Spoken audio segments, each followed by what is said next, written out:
Less Doing, episode number 71, Shannon Mayhew of Presence and Prose.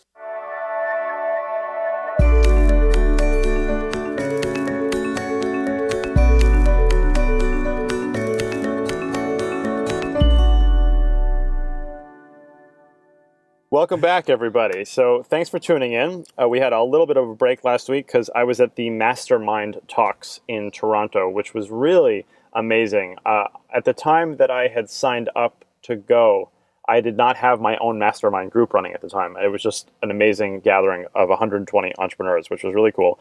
And there were people like Ben Greenfield and Dave Asprey and Guy Kawasaki and a ton of other really interesting people were there. And there were 14 speakers. They were all great. And then what we did was we broke out into these peer groups where someone would run a smaller table about a topic and you could go to whichever one you wanted. And they put it up on the board, which ones there were going to be. And there were 8 different ones. And there was like social media mastery and how to make like YouTube your ally. And then there was number 7 was productivity hacks. And I was there with Clay Hebert, who is a great friend of mine and is also an awesome productivity guy. And actually, he's doing something now where he does Kickstarter consulting. So he's actually helped 45 Kickstarter projects get funded for over $4 million. It's really cool. But anyway, I went over to Clay and I was like, "Oh, so are you running the productivity table? I want to go hear it." And he's like, "No, I thought you were doing it." And I was like, "I'm not doing it." So they got to 7. And nice. Yeah, and they got to 7, and Jason, who was running it, was like, "And 7 is productivity hacks. And Mr. Mizell, where are you?" And I was like wide-eyed. He's like, "Oh, did I not tell you you're running a peer table?" So I ended up doing that and had about 30 people come over, and it was great. It was just a really, really awesome experience. But I learned a whole bunch of stuff, which I think I'm going to be sort of dribbling out to you guys and to the listeners over the next few episodes. Dave Asprey was one of the guys there, and his podcast has got like 6 million downloads, and he's really his staff and him put 20 hours of work into every podcast. So I learned a bunch of stuff from him. I've met him before, but we really got focused on talking about this stuff. So it was really cool. Sounds like he needs to listen to our podcast. Yes, that's right. Well, because you have been obsessive about getting this sound good, and I'm very, very happy about that. Wow. So before we get into some of the links today, I want to hear, we have a review and a question, I think. So let's do that. Sure. Okay, so first, do you want to do the review first or question? Whatever suits your fancy. Okay, so question. Ari, I really enjoy the podcast and I have a question. What's the easiest way to stay updated on current events without having to spend too much time reading newspapers and magazines, watching the news and listening to the radio? I do use Newsify, but I find it really overwhelming with the number of daily posts I receive. I tried adding a couple of news sites in the past, but they push out too many posts and it quickly becomes unmanageable. Are there any good aggregating sites or even podcasts that could provide the highlights of what's going on in the world so I don't feel like a complete ostrich with my head in the sand? I'm looking for a real 80-20 here, the 20% I need to know to sound informed when I talk to people. Okay. Thanks so much, Michelle. So that's a great question, and it's something that kind of comes up a lot. Yeah. I feel like you're going to have some thoughts on this too. No, I mean, I've been looking for exactly the same thing. Okay. I'd love to hear what you say, and then go ahead. I'll do this sort of like in reverse, actually. At the very end of it, I would say that one recommendation would be Felix's recommendation, which is SoundGecko. So if you do find articles that you really do need to know about or want to know about, but you don't have the time, SoundGecko is a great way to deal with that because you can forward the articles, and then they will show up in your podcast basically, and you can listen to them at 1.5 speed or even 2 times speed if you really want to go next level with it.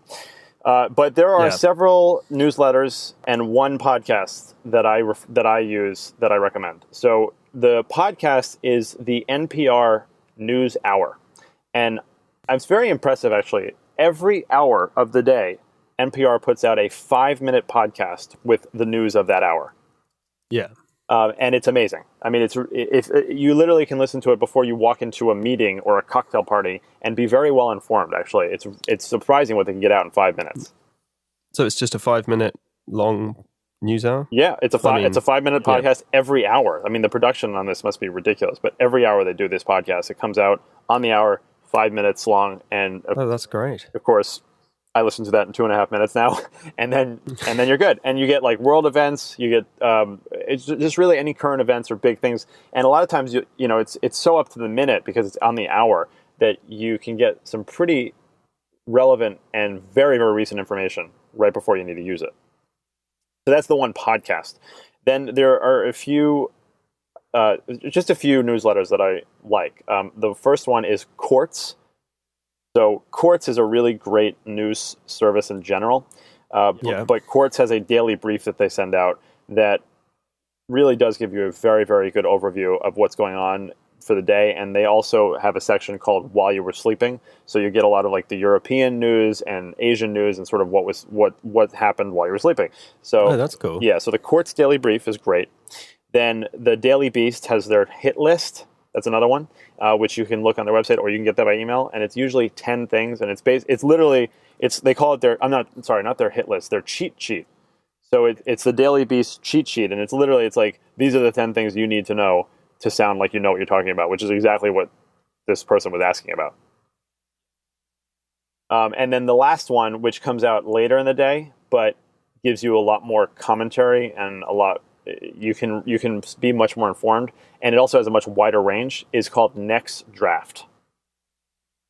So Dave Pell writes Next Draft, and I had him on the podcast a while ago because I was just so amazed that every day, you know, usually it comes out around 1 or 2, and it has 10 stories that you need to know, or not even that you need to know about, just 10 things that he found interesting that day, and it's very curated. A lot of it is news related, some of it's tech, some of it is just funny video, not even funny videos, but it's like all very, very informative, and it's a paragraph each. And so if you don't even read the source, you can just sort of read those paragraphs. But I interviewed him for the podcast, and he literally opens 150 tabs every morning, and he doesn't use an RSS feeder. Oh, really? Or RSS reader. Wow. Yeah, he said he really likes to see basically like what the editors of each site has decided to put up there as the primary information. So he literally goes through 150 tabs a day and picks out the 10 stories of the 10 things. And then he relates them to things. It's really amazing. So those would be my recommendations, those 4 things. No, that sounds great. Yeah. There's also, I know that there's an app called Winston, which I have used a bit, which is an app, and it will literally just give you a news summary sort of it's kind of like a video, but it recites exactly what happened, your brief summary for the morning, and it will go through, and you can customize it and do various things anyway, you can customize it, and it gives you the news summary in the morning, but it is an automated voice that is reciting it, and it's questionable, but can be useful. Okay, yeah, I think that's a good one too, and it also kind of depends how you like to consume your content.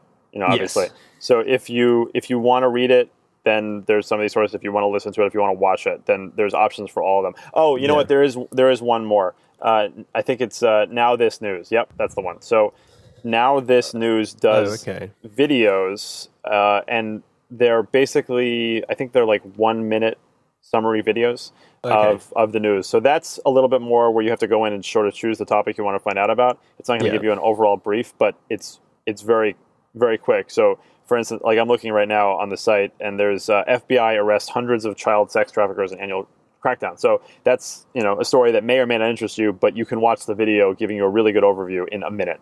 Oh yeah. And another app I use is called Circa.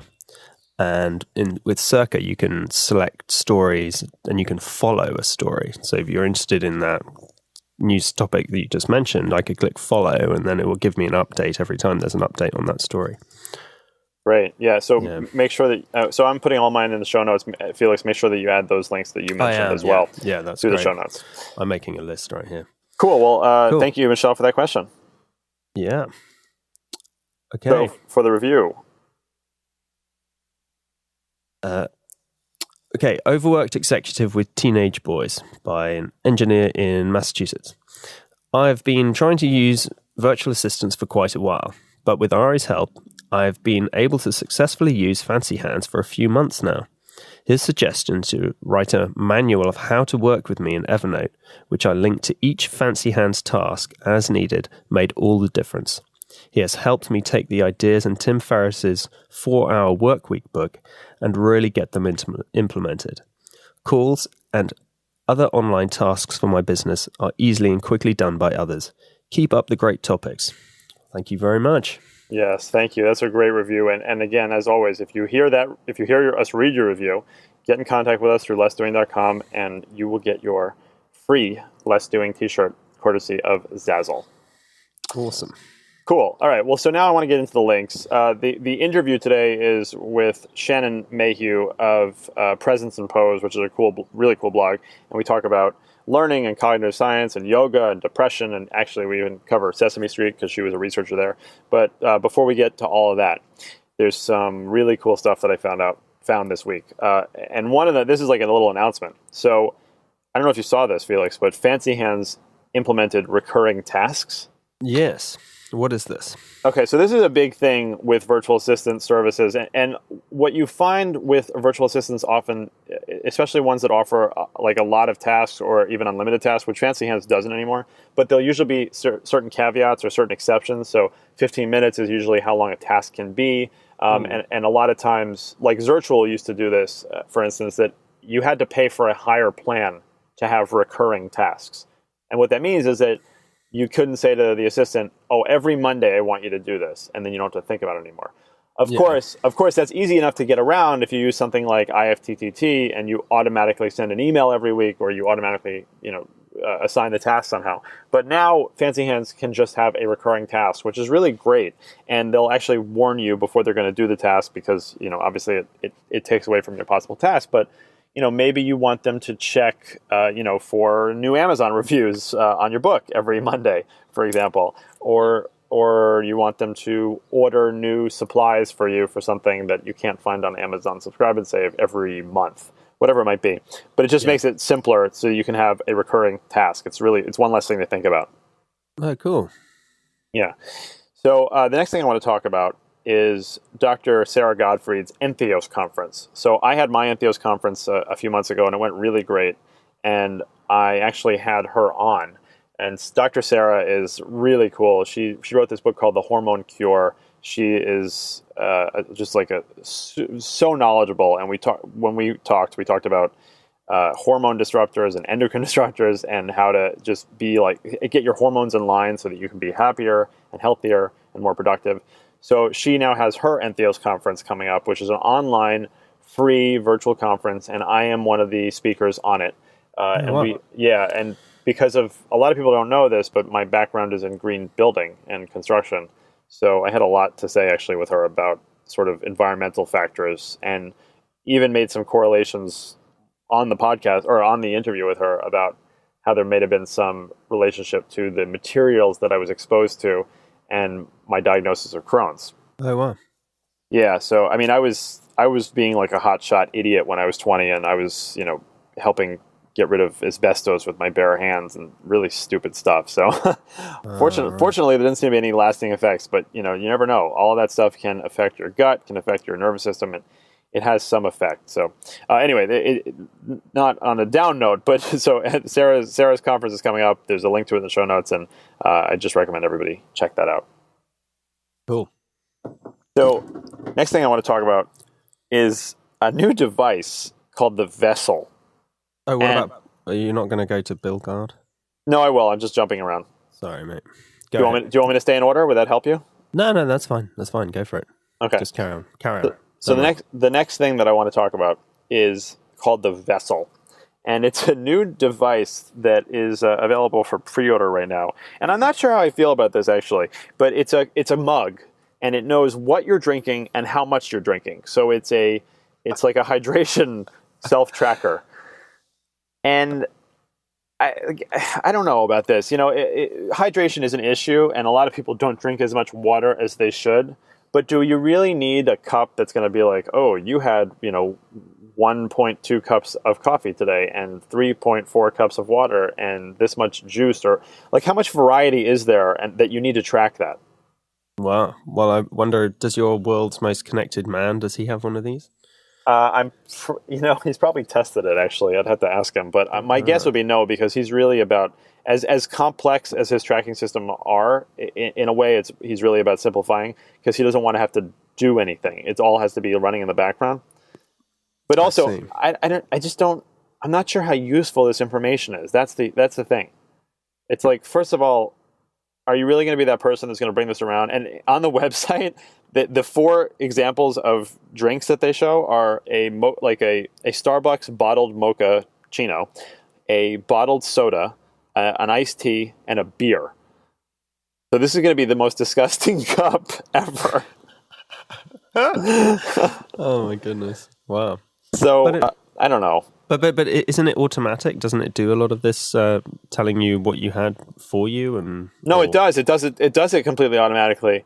I mean, does it send you an email with what you had, or how does it work? It has an app that goes along with it. So it'll show you how much sugar you're taking in, how much caffeine, how well you're hydrating, and all that stuff. And again, there's value in having some awareness to this. If you drink more water, at least, it can help with weight loss. It can help with mood and sleep. Even you need to stay hydrated. It's not that surprising. But I see. I feel like this is the kind of thing somebody would use for like 3 days and then be done with it. I see. Yeah. So it's a cool piece of technology, but it just remains to be seen how people end up using it. Yeah. You haven't ordered yours yet, I take it. No, I have not ordered mine, and I'm assuming after this podcast they're not going to offer to send me one to test out. So, yeah, right. So anyway, the next thing that I want to talk about is BillGuard, and I've talked about BillGuard before. Yeah. Do you use BillGuard? I think I do have BillGuard set up. Yes, I'm not sure how much attention I pay to it. I don't think I pay much attention to it. Or right. Give it much so respect. That's the thing, is you actually don't have to really pay any attention to it. I only hear from BillGuard probably once every 2 months or so. And so for people who don't know, BillGuard is a service that watches your credit cards basically and will alert you to what it considers to be erroneous or suspicious charges. So that could be a double charge or a double fee or a foreign purchaser, whatever it might be. And you'll get an email saying that this happened, and then they'll actually help you to resolve it. So they can investigate and find out what the company is, or they can help you actually get the charge removed. Yeah, and they have I know I have like the free monitoring that they offer on it. That's all I use. And I don't know if it includes social security number monitoring or not.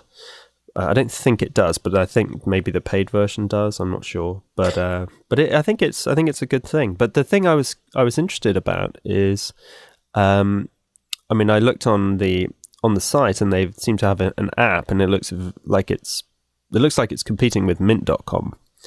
In terms of it tracks all of your expenses and graphs them and categorizes them and all of that. And that, I would be very interested to see how it compares. Yeah, and it looks like a nice app. It is. It's a very nicely done app, and it actually it if you have the iPhone, it integrates with Passbook, so it'll show each of your credit cards in Passbook. Yeah, and you can see the most recent charges on those cards very easily. It's pretty cool. Oh wow. Yeah, it's very elegantly done. It's an Israeli company, and I think they did a really good job. Oh, interesting. Yeah. So the next thing I want to talk about is PaperLater, and this is totally directed at you and your parents, Felix. Oh, really? Okay. Okay, so I'm glad you don't know what this is, because I'm going to describe it. I want to hear your reaction. So PaperLater is like Pocket. You save a document for later. Yes, to read later. Yeah. And then they send you a physical newspaper with those things in it. You're joking. Uh-huh. So, and it's UK based. Oh, really? So give us an example. Say like you're looking at your online newspaper, and then no. So right. Okay. So I see an article online on the New York Times, and then I see a blog post on Wired.com, and then I see a website with a blog post on it, and then I see something on Daily whatever, any of these things, and you just click like a bookmark, add to PaperLater, and you get a newspaper in the mail with all of those things consolidated. With all of those things into it, your custom printed newspaper. Oh, that's brilliant. Isn't that ridiculous? I mean, in a good way. Yeah. And and it looks really beautiful. Like the printing, it's color printing. It's a newspaper format, so it's a large format. So you can get so what I would actually consider using that for is one of the sites that I really like for long form articles is Medium. And the problem is, honestly, is that a lot of the articles on there are just too long for me to really get through on a regular basis. So that I feel like this would be such a cool thing to do, and then read your paper on Sunday with all those long form articles you couldn't get to. That's brilliant. Or, yeah, and for you, I was literally thinking, like, if there's a bunch of... So, just for some context, Felix's father is in his 70s. He's in his 70s, right? Yeah, that's right. But he's, like, super techie. He knows so much about technology and is really into gadgets and stuff. But I feel like this is the kind of thing where you could curate a whole bunch of articles for him. Well, it's a perfect combination. He's totally into the newspaper. Yeah. And, yes, exactly. So we could read all of this stuff, yeah. I love this. That looks great. I'm looking at it now. It looks fantastic. Yeah, I really, really think it's cool. So I had to talk about that. So the next thing I want to talk about is sunburn resistance through diet. So there's a great article on sustainable balance, and they're basically talking about how you can eat to have more sunburn resistance. Huh. Yeah. So one of the things that they talk about basically is a diet that's high in omega-6s and low in omega-3s is going to result in skin that is more sensitive to sunburns. So omega-6s are from like vegetable oils, canola oil, that stuff, and the omega-3s are from fish and grass-fed beef. So this is not that surprising. If you eat basically healthier, then you're going to have skin that's less sensitive to the sunburning. But antioxidants are really going to increase your ability to resist the sunburning. So coffee, tea, cocoa, a lot of spices and stuff, those are really great sources of antioxidants. Blueberries, a lot of the like vitamin C rich fruits and berries. So you can actually eat for more sunburn resistance, which is kind of amazing. And I'm very bad about this. I almost never put on sunblock, and it's just something that I've never really done very much, wow. which I'm not recommending. But you're so swarthy and dark-skinned. Well, I am dark-skinned a little bit. I have olive-ish skin, so I don't know. I don't really burn, and sometimes I'll put it on the top of my head now that I don't have... Well, maybe it's all those blueberries you have. Yes, right. My just constant blueberry feed in my IV of blueberries. But the other thing is that if you have gelatin, which you're going to get from things like bone broth or from eating... too many gummy bears. Yeah, well, that's actually not a joke. There are gummy bears that have actual gelatin in them. Yeah. I mean, even Jell-O would count. Oh, okay. So that would help with increasing gelatin, because gelatin is going to help with collagen production, and it's going to help your hair, your fingernails, and your skin. So it's very good for you, is it? Yeah, absolutely. Wow. As long as you're not getting the sugar and crap along with it. Oh, I see. You can get healthy gummy bears, actually. You can get real gelatin gummy bears that are sweetened with natural things like fruit juices or honey even. Okay. And then the other thing, which is too bad, but if you drink a lot of alcohol, that's going to make you much more susceptible to the sun. And that would explain the problem with the Brits and their sunburn problem. Yeah, all that sunburning. But it's too bad for all the people who are like sitting on Mexican beaches drinking Coronas. Yes. It's sort of the wrong combo, being in the sun and drinking are bad for you. So something to keep in mind. So, But I would say the most actionable one is to just have more omega-3s in your diet. So more fish, more grass-fed meat, more grass-fed butter. That's going to help you be more resistant to sun damage. Oh, that's good. Yeah. And then, of course, as we mentioned a few podcasts ago, the sugar scrub is very helpful for helping your skin renew and help those cells renew. So. Oh, cool. So you can save on the expensive suntan lotion, maybe, and just eat better. It's not that easy, I guess. Yeah, right. So the next thing I want to talk about is multivitamins. And it took me a long time to be up for recommending a multivitamin, and I have been recommending the Nutrients vitamins, which is that powdered one that you take a morning packet and a night packet that the Caltons produce. And I love it, and I still do love it. It's great. And there are a number of competitors out there. There's a number of different articles on the differences between different multivitamins, and I linked to a video post that the Caltons did explaining about the absorbability and the anti-competitive nature of their vitamins and really why they work so well. But for me, it always comes down to testing. And I have tested them a lot, and I just feel that they work very well. And the people that I recommended them to seem to like them very much. So for now, the nutrients vitamins are my recommendation, and I would implore people to check it out. We have a discount code for people in the show notes so they can get $10 off and give it a try themselves and see how they feel. Oh, great. Yeah. So the next thing I want to talk about is saunas. So while I was in Toronto, the hotel that we were all at was the Shangri-La, which is a really, really nice hotel, and they had a pool and they had a infrared sauna. And the infrared sauna is not where you have the hot rocks or you have steam. It's using infrared rays to basically warm you from within, and it's incredible. It's like a microwave. Yeah, in a way, but not in a bad way. I see. It's really helping you on like an intracellular level and a mitochondrial level to basically create heat essentially and detox and so there's no hot rocks or anything in there at all. It's just all infrared. It's all infrared. It's like it being an infrared oven. Like an infrared lamp kind of thing. Or? Yeah, basically. That's essentially how it works. Okay. So the infrared waves penetrate deep inside you essentially and just activate. Wow. So it was great. It felt really good. I did it in the morning and the night while I was there. And so a while ago we interviewed, I forgot the guy's name actually, but he was the founder of Sunlighten Saunas, and they make a really amazing sauna that is multi-spectrum. There's several spectrums infrared, so it's like near and far spectrums and penetrate at different levels and do different things.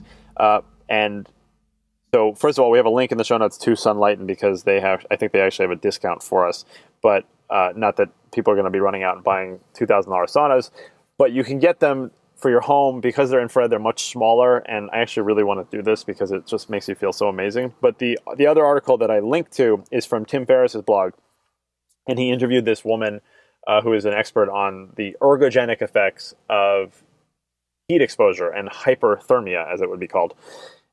It has been shown to do all sorts of things for your metabolism, for blood sugar response, for weight management, for detoxing, and even for cognitive performance. So basically, there's something about creating just enough stress on your body to be able to really use that to your advantage and to have I don't know if this is the right word, a hormetic response, but the process is hormesis, basically, where you're exposing yourself to some stress so that you come back from it stronger. Oh, really? Okay. Yeah. So basically, you sit in a sauna just until the point where you're basically feeling uncomfortable, where it's like you want to get out, and then you wait a few more minutes, and then that's when you stop. So for a lot of people, that's usually 15 to 20 minutes, depending on how hot it is. Yeah. But I mean, I don't know about your experience with it, Felix, but saunas just always make me feel amazing. Oh yeah, yeah. But there's actually a cognitive element to that too, and you supposedly can really grow from it and get stronger, get smarter, mood. It's an amazing effect. Cold exposure has its own effects as well, and contrast therapy, where you're doing cold and hot, has its benefits also. But if you do nothing else, like sitting in a sauna is just really, really effective. And I've actually been in a sauna that was 280 degrees, which was very, very, very intense. That lasted about 5 minutes, but they actually have sauna competitions. Wow, I bet they do. Yeah, so I think that's usually in Sweden, and it's like, temperature and time. So I think the last time someone died, actually, the last time I read about it. So I'm sure. Yeah, there was. That and like the vodka drinking competition that they have in Russia, which also killed somebody the last time I read about it. But there's things that you shouldn't necessarily be competing in. Yeah. So yeah. Anyway, saunas are great. And since the last thing that I want to talk about today before we get to the interview is Examine.com just produced a whole bunch of these stack guides. So Examine.com is a wonderful resource for what they do is they compile studies on various supplements. Everything from vitamin D to fish oil to creatine to Bacopa monieri, which is an Ayurvedic herb. And they basically show all the research and compile all the different studies that have been done on that herb or that supplement and what the possible effects, benefits, negatives are to it. So it's a wonderful story. It's completely unbiased. They're literally just compiling these various studies.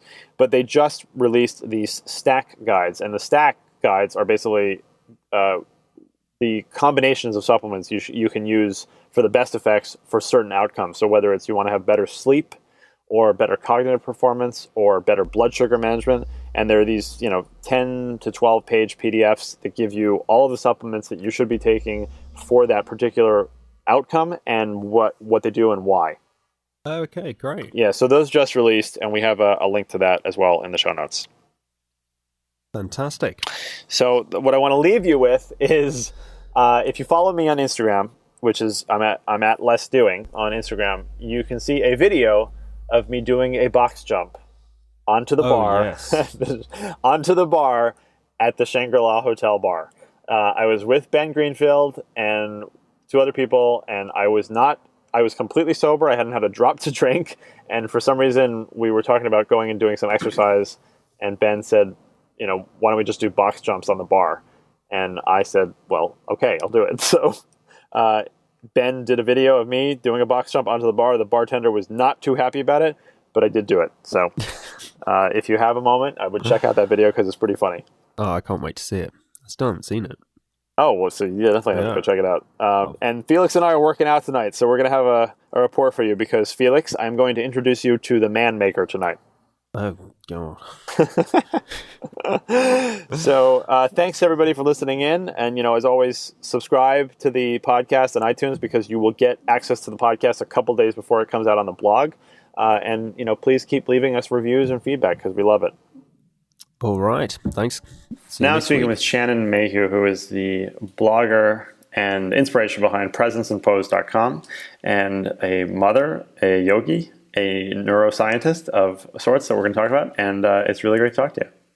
Thank you, Ari. It's good to be here. So I'm sorry, I just called you neuroscientist, and you just corrected me before this. You are a cognitive scientist.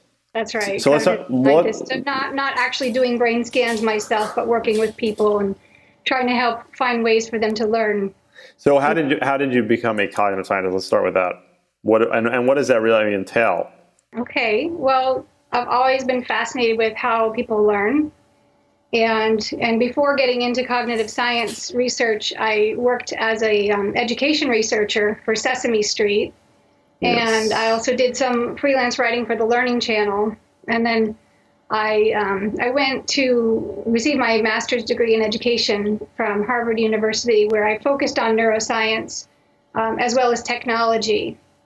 And after that, I worked for a little over a decade at a research and development company as a cognitive scientist. And I worked on developing new methods, teaching methods and technology methods to help people with learning disabilities to learn in alternative ways. Gotcha. Okay. And how did you get to Sesame Street, first of all? Because that's awesome. How to get to Sesame Street. Yes. Exactly. Yes. Well, that was a dream job for me. And I studied at Penn State. That was my undergraduate degree. I studied film and television, and I minored in child development and Spanish. And Sesame Street was really where I always wanted to go. And were you a parent when you were there? Or? No, I was there, well before having kids. That was one of my first jobs in my 20s.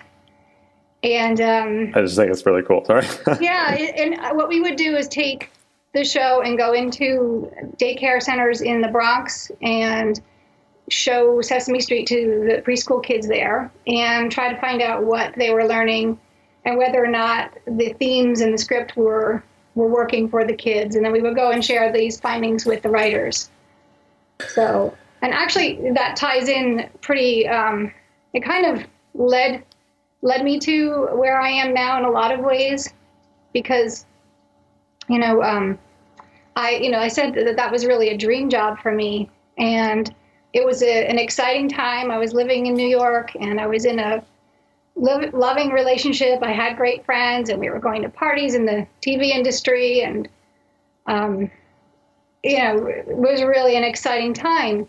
But every morning I would wake up with this sickness in my heart, and I would feel like I have this life and I can't feel happy, and I would wonder what was wrong with me.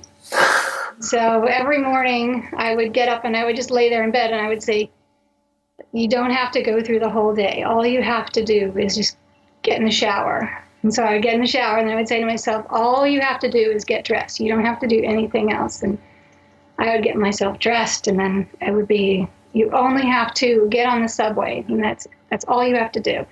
And so every morning, I would get myself to my dream job like that and wonder what was wrong. And, it didn't have to do with the job. The people that I worked with were wonderful, and it was, it was fun. I also got to put together packages, educational packages, and do some editing and work actually with the Muppets. And so yeah, I really wondered what was wrong with me. And the problem was that I was depressed. Mm-hmm. And it doesn't have to, depression doesn't really have to deal with your external circumstances. It's a very chemical thing going on inside your body.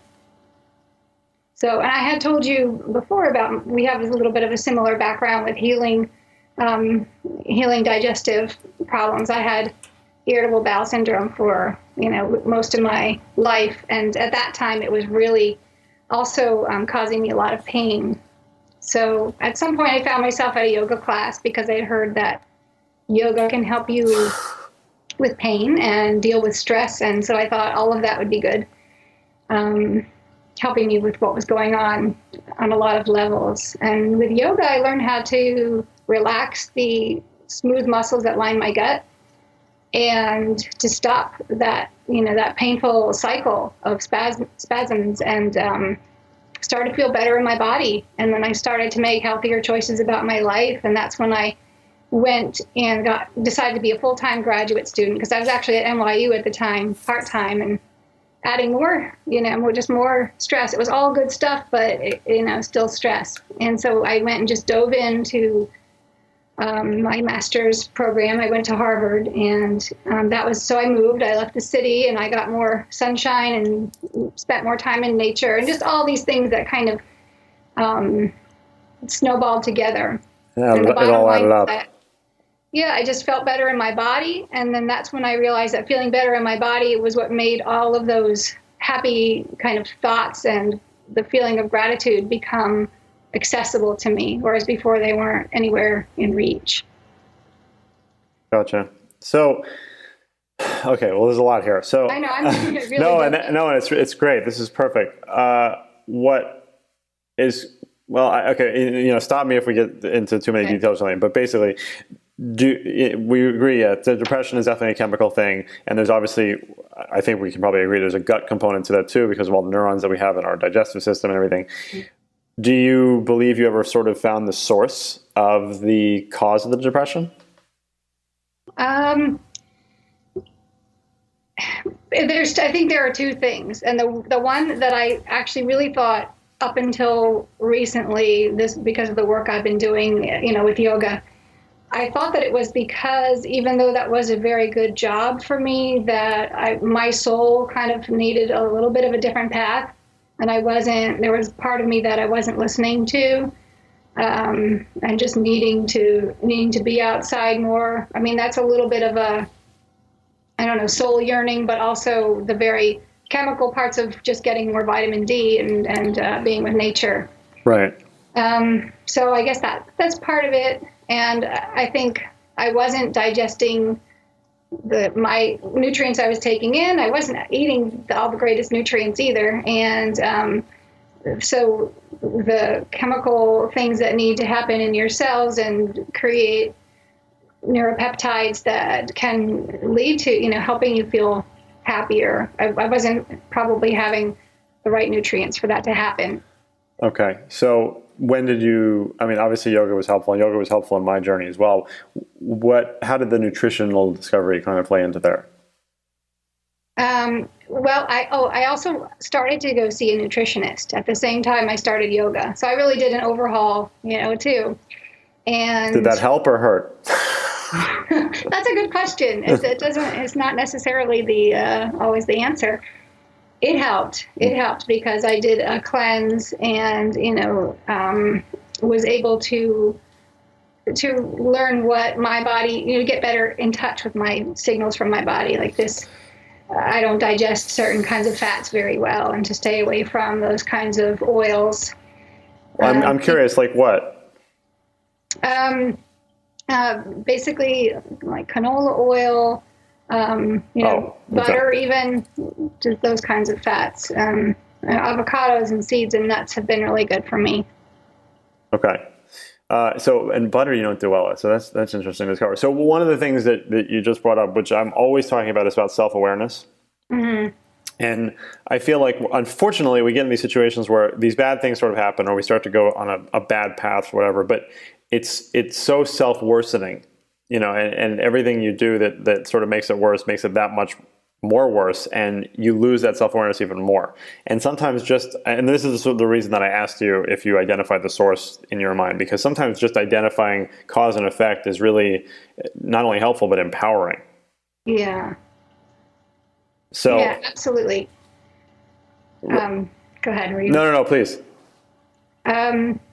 I just was able to, I did. I felt empowered, whereas before it was just overwhelmed, and not knowing what choices to make. I felt empowered to choose the foods that will be nourishing to me. And, that doesn't mean to never, have a treat again, but just be a little bit more respectful of my body, and just feeling better in my body really made it possible for me to make those choices. When you're just not feeling good about yourself and don't have the energy, it's kind of, your mind is just kind of like, what's the point? Right, of course. And that's, again, it's sort of like a self-worsening prophecy in a way. Uh-huh. So, all right. So now one of your focuses now is what you're calling body gratitude, right? So let's talk about that. Okay. So, and that ties in pretty closely with, the experience that I had of starting to feel better in my body, and then realizing, it's easier to find happy thoughts. And it doesn't really matter what your external circumstances are, so much as what you've got inside. So that, and combined with what I have been learning about happiness research, on the brain side, there's this researcher from UCLA named Rick Hansen, and he has a book called Hardwired for Happiness. I don't know if you've ever heard of that. Yep. And so his kind of popular phrase is to take in the good. And the idea is that when, first of all, our brains are kind of, we've evolved to store, quote, negative experiences in our long-term memory.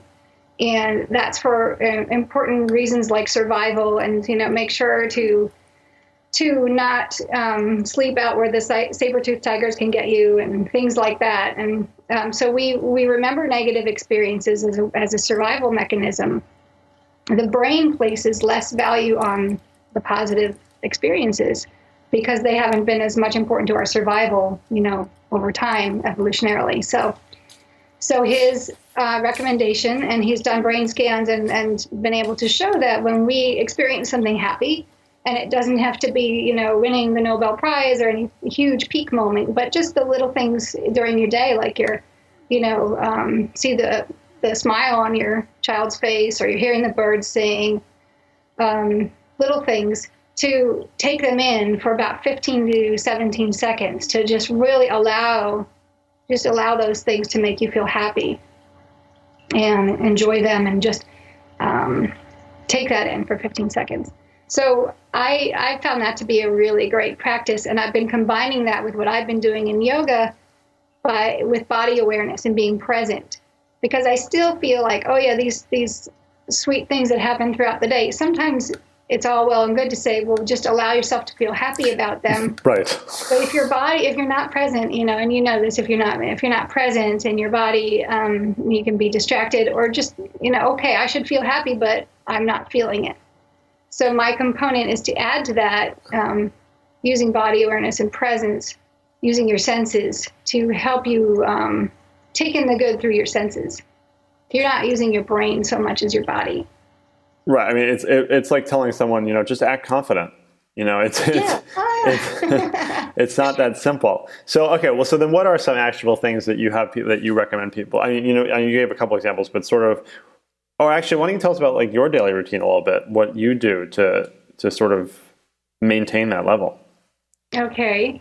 Well, in the morning, I usually just lay in bed and use my senses to take in the good, as Rick Hansen says. So I'll feel the softness of my sheets, and if my dog happens to be at my feet in the bed, which she often is, I'll see if I can hear her breathing, or just feel, slide my foot under her chin, or, just whatever senses are available to me, even if it's just feeling my breath moving in and out, and just feel what's good about that.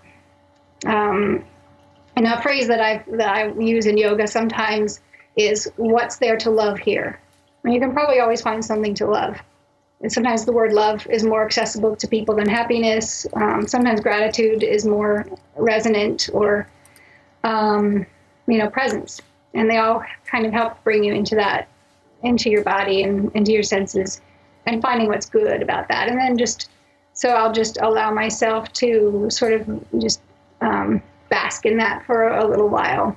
And I'll start my day with an intention of how I want to approach the day, so that when things come up, I can come back to my intention and say, wait, my intention was to respond to things with wisdom and compassion. And I'm not sounding that way to my 7-year-old right now. So let me take a breath and come back into my body and let my actions come from a wiser place.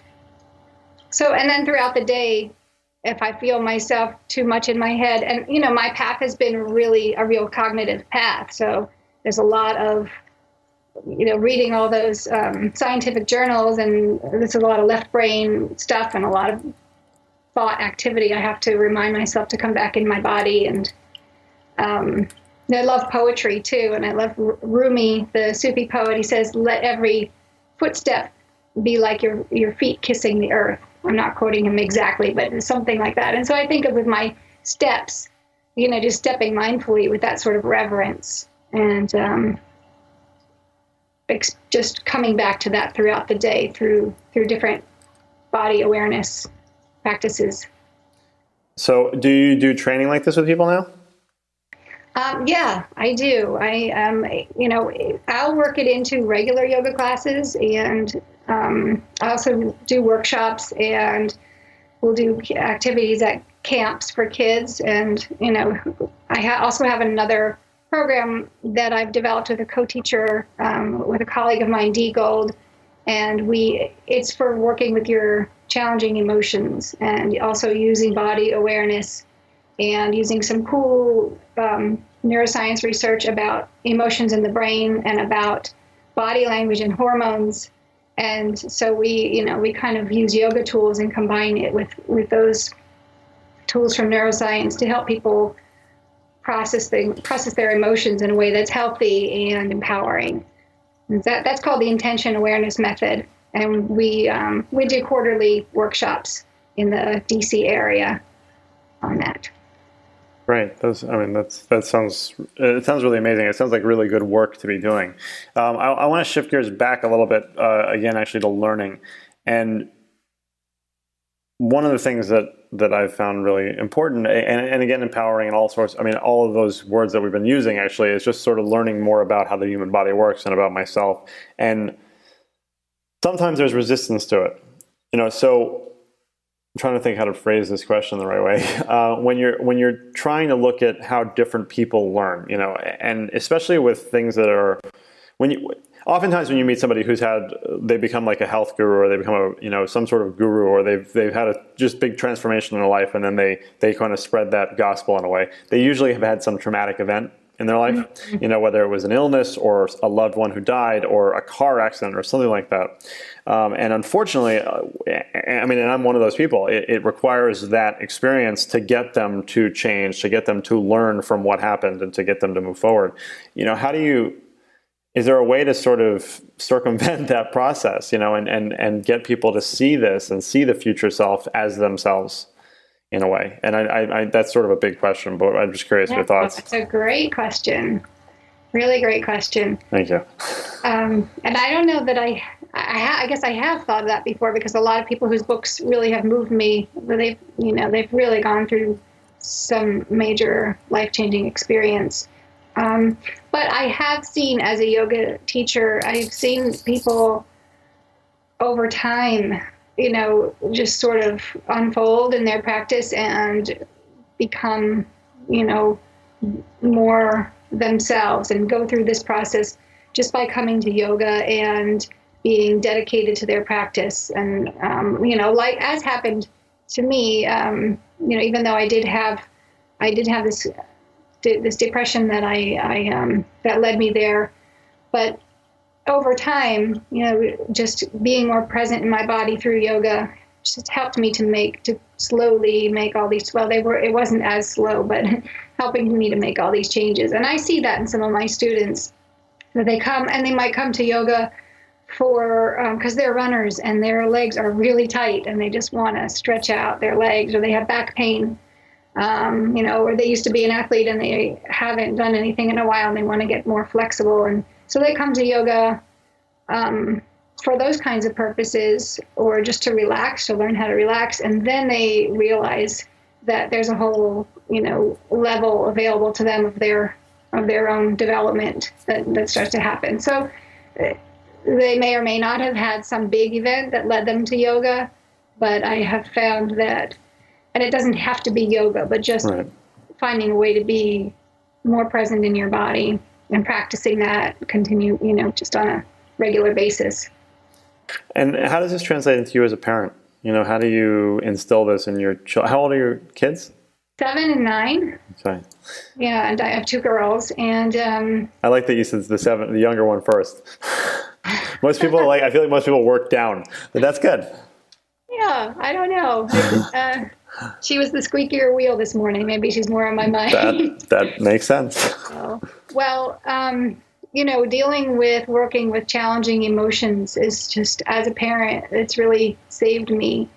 And I have my kids definitely have the full spectrum of emotions.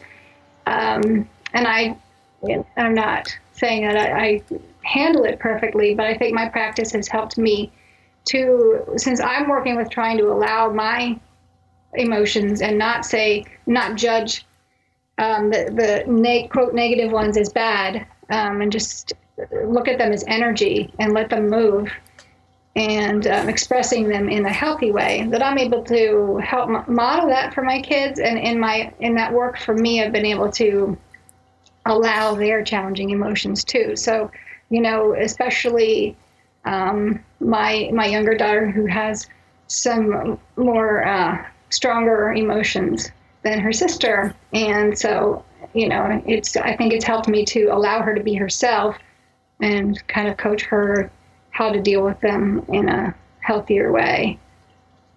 That's great. So, all right. Well, the last question I always like to ask people is, what are your top 3 personal tips for being more effective? And it doesn't have to be from neuroscience or cognitive science, rather, from anything. What are the 3 things that you can, pieces of advice you can give to be more effective? I think it does tie in with what we've been talking about, to be more present in your body throughout the day, and check in with yourself, and to allow yourself to take in what's good, find what there is to love in the moment. And as I say in my blog, I write about these things too, and so just milk it, find something good and just don't let it slip through your fingers, just enjoy it and feel the sensations around that, so that your brain then stores those things into long-term memory, and you actually change your brain to see more happy things. That's one. That's one. Yeah, it's one. Okay. And I had thought of this because I've seen some of your podcasts before, and now I'm trying to remember what I thought of. Well, to manage to look at your emotions as energy and not judge them. And when you find yourself having an emotion that you don't really enjoy, or is a challenge for you, to just take a breath, come into body awareness, and feel in your body where you're feeling that emotion, and just kind of hold it with compassion instead of judgment. And it moves pretty quickly, and then you can keep actually holding it, but say, well, you get to be here, but you don't get to be in charge of how I'm going to respond right now. And so then that way we're not bottling these things up, and we're empowering ourselves. You're going to tell me that was 2. That was 2. And there are 2 very good ones, so you definitely have to give me a third. Okay. The third one, to be more effective, I would say is to, well, I said body presence, but I'm going to go a little deeper and say listen to your body. So, in terms of if you want to get feeling happier, to listen to the signals from your body about what you need, and just trying to tune into those signals so that when you get just feeling more energy, feeling healthier, you'll be able to feel more happy. And I think that is definitely tied to being effective. I think those are wonderful. Very, very well thought out. Wonderful. So we're going to have all links in the show notes, but what's the best place for people to find out more about you? You can go to Presence and Prose, which is my website for my blog. It's www.presence, Presence, not the kind that you open, and Prose, Prose.com. Another part of my life is working as a writer, and I'm practicing that in my blog and working on getting some of my stories published for kids to help them learn these messages too. Wonderful. Well, Shannon, thank you so much for your time. It was really wonderful talking to you. That was a very enlightening conversation, and thank you. Thank you, Ari.